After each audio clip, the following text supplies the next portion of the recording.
Pozdrav svima, moj ime je Mladen Bojlazerović, kao što znate na mom ste profilu ako pratite ovaj video. Nadam se da će vam biti od koristi. U posljednje vreme se dosta priča o fiskalizaciji u oblasti sporta i postoje mnoge nedoumice. U priči sa kolegama neki su čuli da je potrebna kasa, neki su čuli da nije potrebna kasa, ali kako god, potrudit ću se da vam sad kroz ovo predavanje smanjim tu nedoumicu i da razjasnimo neke stvari. Ja vam sad pričam o informacijama do kojih sam ja došao i koje su od relevantnih institucija, odnosno od Ministarstva finansija i Poreske uprave iz centrale u Beogradu. S obzirom da je moj posao vezan za sport i da sam preduzetnik u oblasti sporta, imam firmu u sportu, a takođe i nedobitnu organizaciju, odnosno sportsko udruženje. Tako da iz obe te stvari sam upoznat sa tim da li je potrebna kasa ili ne. Nadam se da će vam ovo predavanje služiti i da ćete uspeti da neke stvari razjasnite sami sebi i da na vreme počnete da ulazite u tokove fiskalizacije. Evo ovako, o čemu se radi? Dakle, znamo da je Republika Srbija donela određene zakonske i podzakonske akte vezano za fiskalizaciju. Dakle, stare fiskalne kase prestaju da važe kompletno od 1. maja i od 1. oktobra prošle godine do 1. maja ove godine postavljen je, da kažem, jedan probni period u kojem svi moraju da pređu na novi oblik fiskalizacije na teritoriji Republike Srbije. Dakle, svi mi koji nismo imali kase, a odnosi se na sportske organizacije, u obavezi smo da od 1. maja ove godine svi imamo fiskalnu kasu i da počnemo svojim klijentima, odnosno vežbačima, da izdajemo fiskalne račune. Iako nedobitne organizacije, sportska udruženja, takođe su u obavezi, zato što se smatra da za članarinu koja je uplaćena klubu, ti članovi dobijaju određenu uslugu, odnosno obuku od sportskih stručnjaka. Pa ovako da počnemo. Dakle, danas ćemo obrazložiti iz više uglova sve što je vezano za fiskalizaciju u oblasti sporta. Prvo da definišemo koje su to šifre delatnosti u oblasti sporta na teritoriji Republike Srbije. Dakle, prva, ako krenemo od najnižih brojeva, znači prva gde se pominje uopšte sport i rekreacija, a najvažnija zapravo šifra jeste 8551. Zapravo ta šifra je, reklo bi se, na teritoriji cele Evropske unije, pošto u mnogim zemljama Evropske unije baš pod ovom šifrom se vodi profesionalno bavljenje sportskih stručnjaka. Dakle, 8551, sportsko i rekreativno obrazovanje. Dakle, ova šifra nije nedobitna i to je šifra profesionalnih sportskih stručnjaka.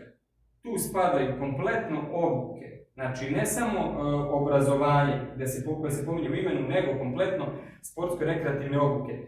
To je šifra za fitness trenere, trenere borenja, fudbala, košarke, bilo kog sporta. Znači ako vi pružate neku uslugu, vi biste zapravo trebali da se vodite pod ovom šifrom.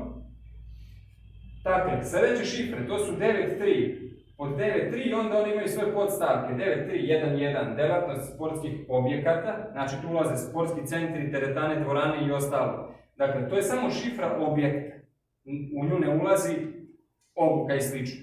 Dakle, sam objekat je u dužnosti da ima fiskalnu kasu. Sledeća, da kažemo, pod šifra jeste 9312 i to je šifra koja se odnosi na sve moje kolege, znači u 99% slučajeva sve kolege u oblasti sporta su registrovane upravo sa ovom šifrom. Dakle, delatnost sportskih klubova. Sad, posle ćemo objasniti još jednu stvar vezano za to. Naredna je delatnost fitness klubova 9313. 9319 ostale sportske delatnosti, to vama nije bitno, znači ja sam samo ovdje stavio koje su to šifre delatnosti u oblasti sporta na teritoriji Republike Srbije i 93.2 ostale zabavne i rekreativne aktivnosti gde su određeni tematski parkovi, aparati i sl. Dakle, šifre koje vas interesuju u ovom današnjem predavanju jesu 8551, 9312 i 9313. Ovako, informacija koju sam ja dobio iz Poreske uprave, poslije ću vam pokazati kako je ta informacija potkrepljena zakonima, zakonskim i određenim člancima iz uredbi koje je izdala isto Republika Srbija. Dakle,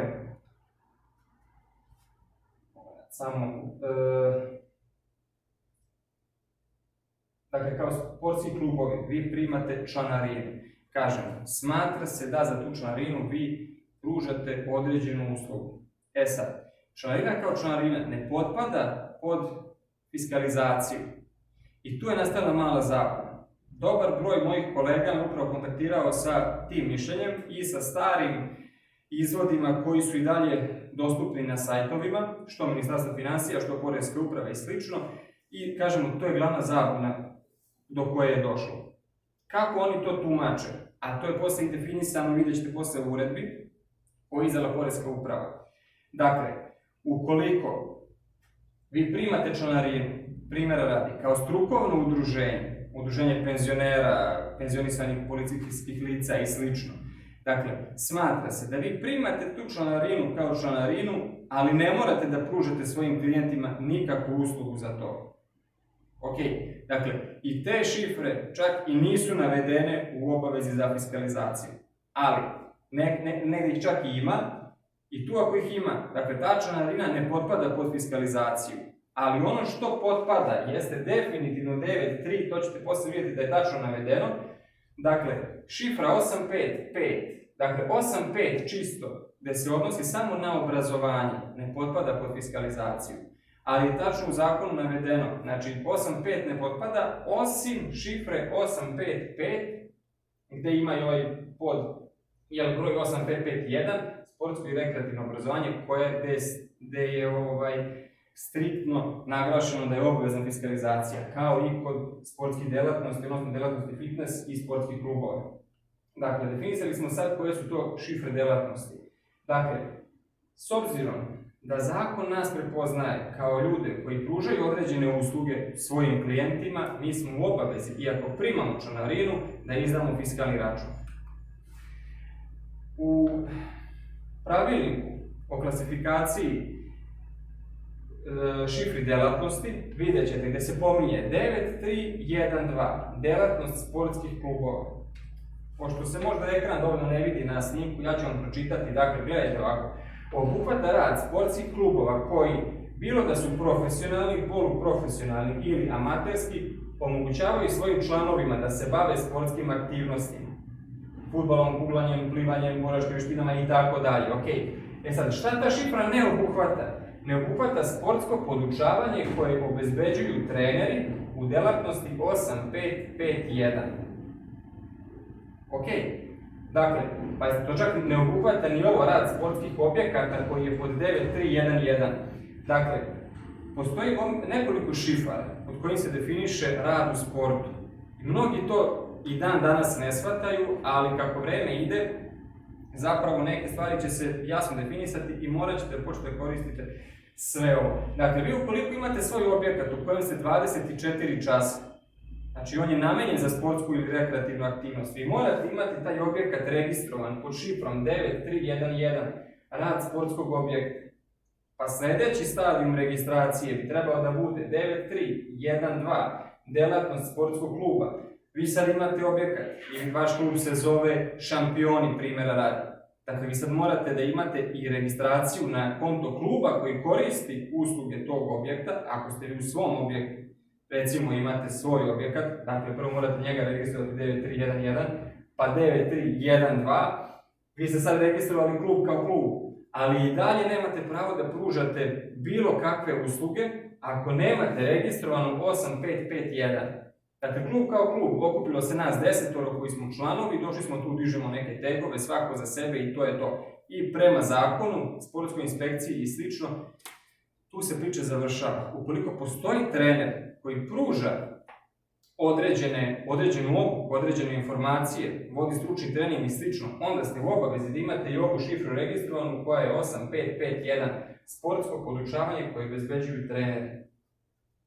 To je čisto da vam razjasnim neke nedoumice, pošto dobar broj mojih kolega, nažalost, još nije upoznat sa ovim i ne zna sve ove šifre, a veoma je bitno da se zna, zato što su mnogi registrovani samo pod šifrom sportskih klubova. gde se uopšte ne smatra da vi dajete, da kažem, uslugu obuke, ali u fiskalizaciji vi ste u dužnosti da izdate fiskalnu uslugu. Sad, idemo dalje, gledajte ovde, 9313, delatnost fitness klubova, obuhvata aktivnosti fitnessa i bodybuilding klubova. I isto se ovde navodi, ne obuhvata sportsko podučavanje koje obavljaju treneri pod šifrom 8551. Mali broj trenera je zapravo u Srbiji registrovan pod ovom šifrom, a to je najbitnija šifra. Sad, postoji jedna olakšavajuća okolnost koju ja savjetujem svim mojim kolegama. Ako hoćete da izbjegnete mnoge komplikacije u oblasti fiskalizacije i u oblasti izdavanja e-faktura, i o tome ćemo kasnije, dakle, vi imate sad, uvedene su dve stvari, e-kasa i uvedena je e-faktura. Dakle, vi izdajete preko elektronskog uređaja račune, fiskalne račune, ali postoje klijenti, postoje određene stvari kad se ne izdaje račun, ali se izdaje e-faktura ili kada se izdaju u obe stvari. Vrlo komplikovano, ali kako biste to rešili sami sa sobom, moj predlog je mnogima sad, vi kako god hoćete, da izađete iz ove šifre gde je 9312, ukoliko se profesionalno bavite sportom. Dakle, ukoliko vi živite od sporta, nemate posao, niste nigde zaposleni, najbolje je da se registrujete pod šifrom 8551, gdje vam se paušalno obračunava porez, doprinosi i ostalo. Dakle, vi dobijete rešenje na početku svake godine kako će se obračunavati doprinosi i pod tim uplaćujete. I apsolutno je nezavisno koliko ste ostvarili prihoda ili niste u protekloj ili koliko ćete ostvariti u narednoj godini. Dakle, pod ovom šifrom vi se paušalno određujete za rad u sportu. Plaćate državi određene doprinose i poreze, nezavisno od toga koliki ste promet imali, sve do 6 miliona dinara. Dakle, preko 6 miliona dinara vi ulazite u PDV sistem, gubite status paušalnog oporezivanja i onda kreće daleko veće komplikacije i potrebni su vam zaista ozbiljne knjigovođe za sve to. Problem sporta je što je mali broj knjigovođa zaista stvarno toliko stručno potkovan da se bavi samo sportom. Dakle, biti knjigovođa, baviti se preduzećima, malim prodavnicama ili bilo kojim drugim delatnostima nije isto kao baviti se sportom. Mi u sportu imamo toliko, kako da kažem, nekih komplikovanih situacija i slično, vrlo specifičnih, gde je jako bitno kako i na koji način se nešto tumači i da li podležete pod određeni zakon ili ne podležete. I kažem, samo određen broj knjigovođa na teritoriji Srbije zaista upućen u to, ali nažalost, koliko sam čuo od dobrog broja kolega koji imaju već svoje knjigovođe u oblasti sporta, ni oni nisu dovoljno upoznati i tvrde da nije potrebno voditi fiskalnu kasu, a sad ću vam pokazati po kojoj to stavci mi moramo da uvedemo fiskalnu kasu.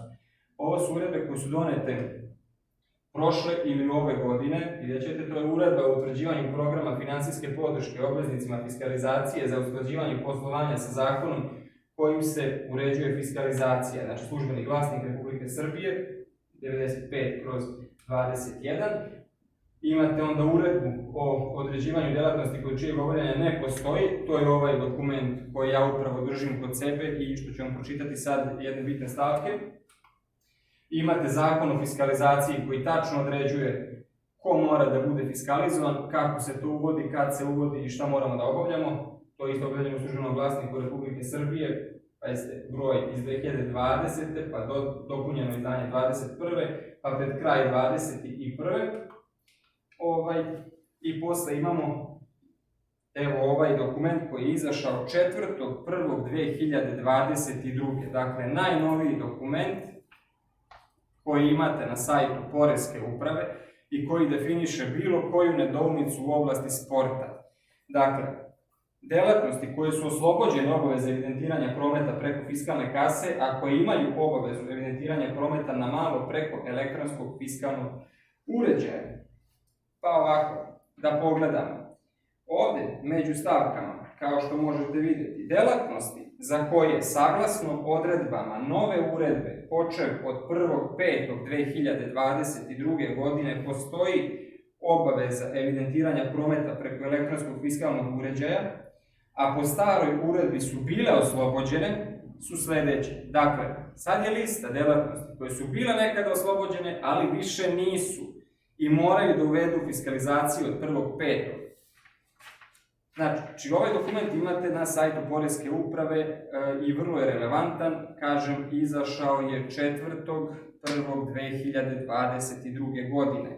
Na toj listi imate ovde tačno šifru 855, ostalo obrazovanje, gde vam spada ova šifra. Na sledećoj stranici imate gomilu drugih šifara, ali jako bitna šifra 9.3, sportske, zabavne i rekreativne aktivnosti. Evo vam je šifra 9.3. Dakle, to mi je zvanični dokument Poreske uprave Republike Srbije koji jasno definiše da ste u obavezi da imate fiskalnu kasu, bez obzira šta vaš knjigovođa mislio trenutno ili govorio.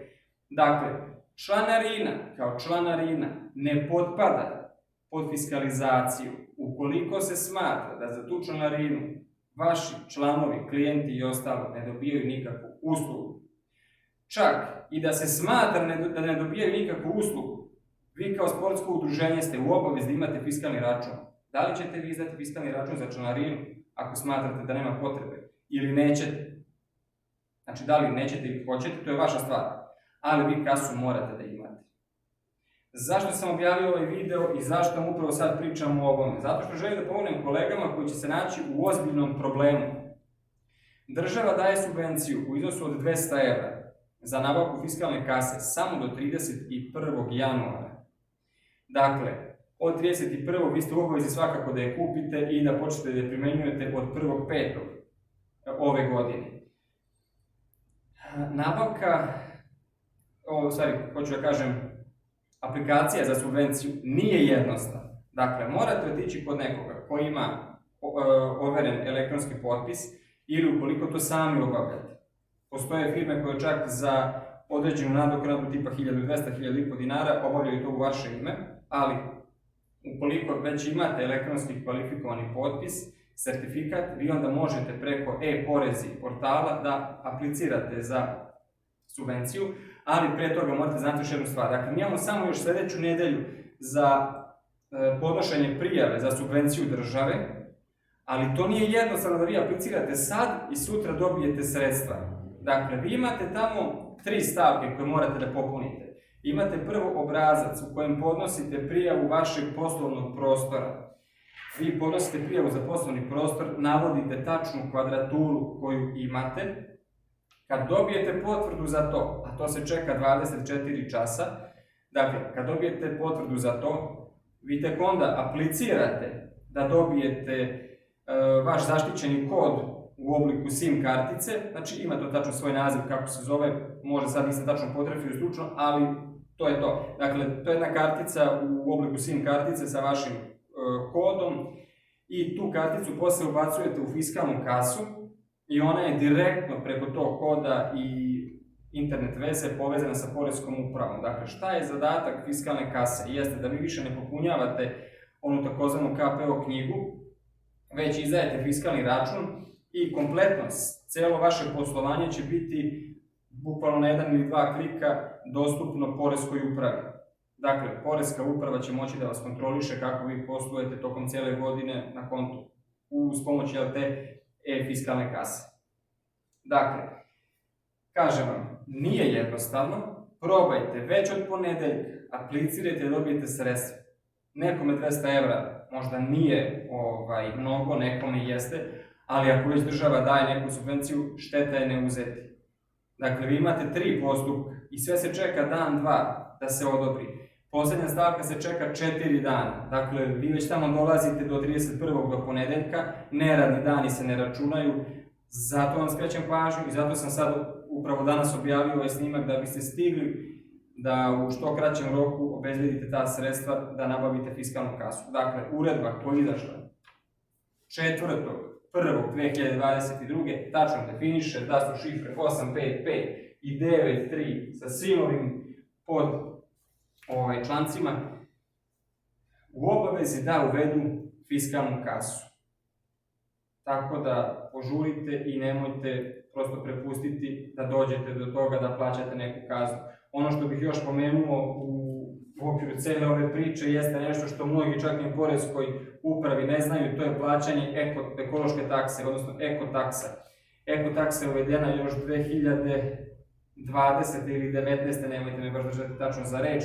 Dakle, skoro je uvedena, prosto prethodno je bila već jedna ekološka taksa, ali je tad promenjeno i zove se ekotaksa, tačno je određeno koliko ko plaća. Mala preduzeća, preduzetnici i slično plaćaju 5.000 na godišnjem nivou, ali da biste vi to platili morate prvo da se prijavite, isto preko portala Poreske uprave i preko portala za lokalnu administraciju. Dakle, kad se prijavite, podnesete prosto vaš formular tamo i vašu prijavu, vaša lokalna samouprava će odrediti koliko vi ekološku taksu plaćate i od kad je plaćate. Pričam ovo, ta taksa nije mnogo, to je 5.000, ali kazna za neplaćanje ekotakse je od 10 do 15 puta veća nego sama taksa. Plus što idu kamate na to. Dakle, bolje je da platite u startu, sami se informišite, mnogo knjigovođa čak i ne zna za to. Znači, ja sam zaista mnoge kontaktirao, tu ekotaksu neki nisu ni čuli, ali je u obavezi. Dakle, imate na sajtu i Poreske uprave i lokalne administracije da je uvedena i da ste u obavezi da je plaćate, dakle svake godine, nezavisno kojom šifrom delatnosti se vi bavite. Ok, to je bilo oko toga šta bih još da vam pomenem. Dakle, sportski savezi nisu u obavezi da imaju fiskalnu kasu. To isto da pomenem, to je možda bitno za mnogi kolege koji imaju sportske saveze u oblasti sporta. Dakle, pošto se smatra da sportski savez mogu da registruju samo pravna lica, dakle, poslovanje sa pravnim licima ne podleže fiskalnoj kasi, ali mora da se izdaje e-faktura. Kako to ide, u to još nisam upoznat. Ako u međuvremenu saznam nešto, ja ću objaviti još neki dodatan edukativni snimak.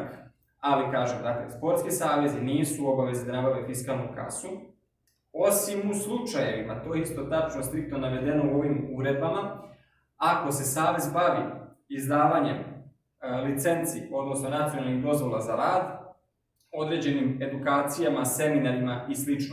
Dakle, ako seminar kao seminar jeste nosilac edukacije, izdaje licence za svoje trenere i ostalo, mora da ima fiskalnu kasu. Dakle, svako evidentiranje vaših sportskih stručnjaka, sportskih radnika, dakle u okviru vašeg saveza, kada izdate prosto licencu, morat će da bude potkrepljeno fiskalnim računom. Dakle, opet je, kažem, tu neka zabuna. Dosta saveza već misli da im nije potrebna kasa, ali sad sam upravo razjasnio. Dakle, tamo lepo stoji u zakonu navedeno.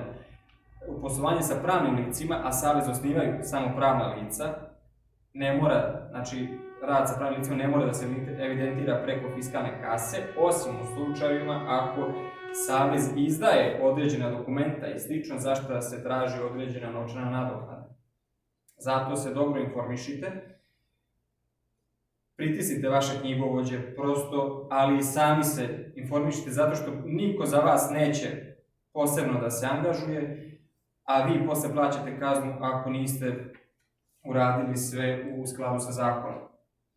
Dakle, ako poslujete sa fizičkim licima, fiskalna kasa je obavezna od 1. maja ove godine do 31. januara. Država daje subvenciju i s obzirom da, kao što sam rekao, imate 3 stavke koje morate da popunite preko e-porezi portala, potrudite se da što pre to obavite, jer se svaka od ove 3 stavke čeka ili 24, 48 ili 3 do 4 dana.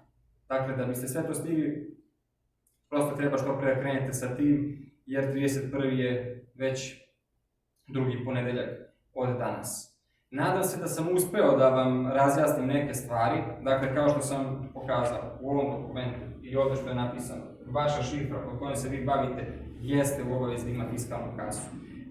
Još jedan samo izuzetak da pomenem pred kraj. Dakle, ukoliko ste vi u februaru prijavili vaše sportsko udruženje, iako se ono vodi po šifrom 9312 ili bilo kojom sličnom, ako ste prijavili i podneli ste izveštaj o izjavu o neaktivnosti, dakle smatra se da vaše udruženje, vaš klub je neaktivan, i vi ne morate da nabavljate nikakvu fiskalnu kasu.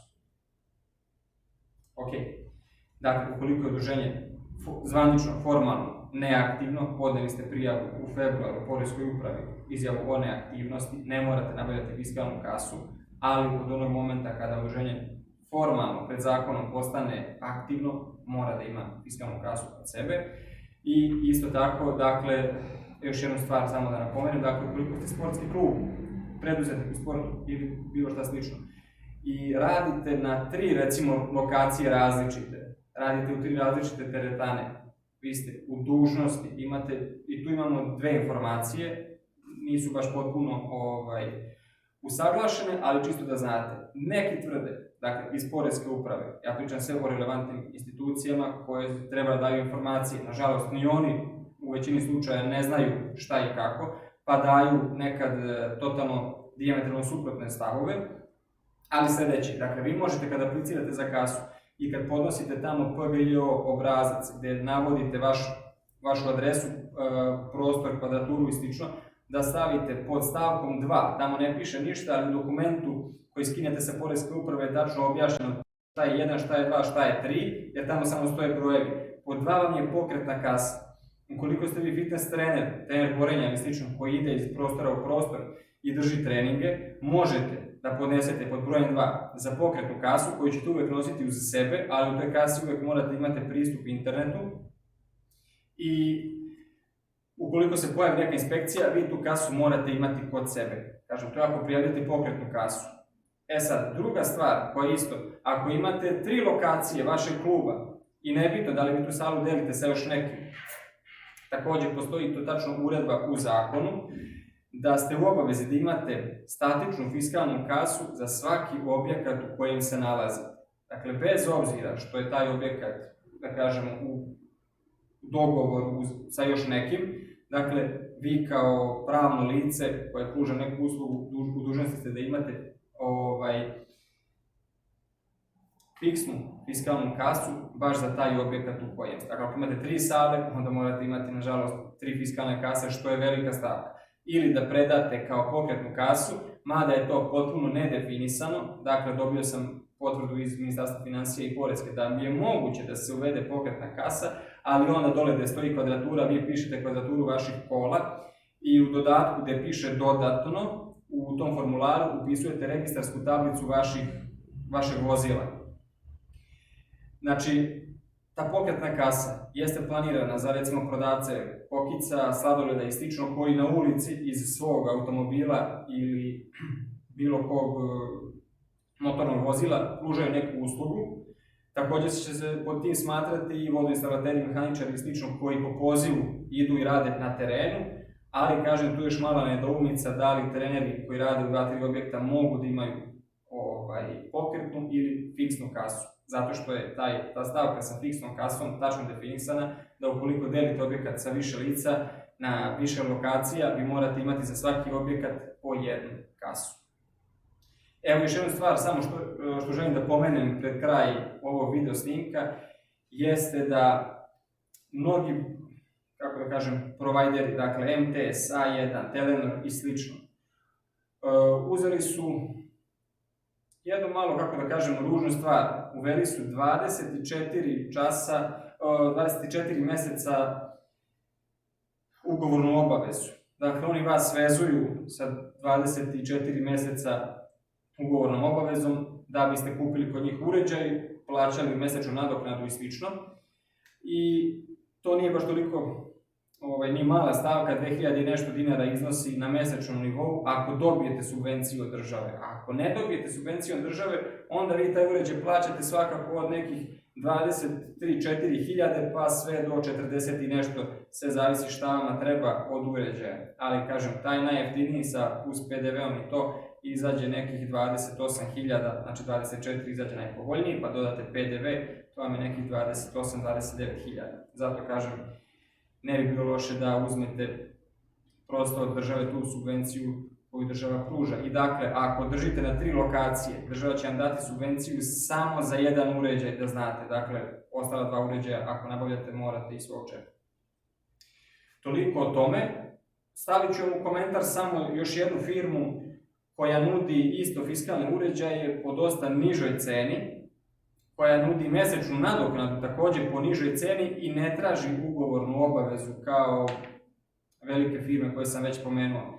Dakle, to je neki moj prijateljski savjet ako želite da plaćate malo jeftinije, da nemate 2 godine ugovor sa nekim ko vas prosto tera da kod njega koristite tu uslugu, ja ću napisati to u komentaru i preporučiti firmu kod koje sam i ja nabavio svoju fiskalnu kasu.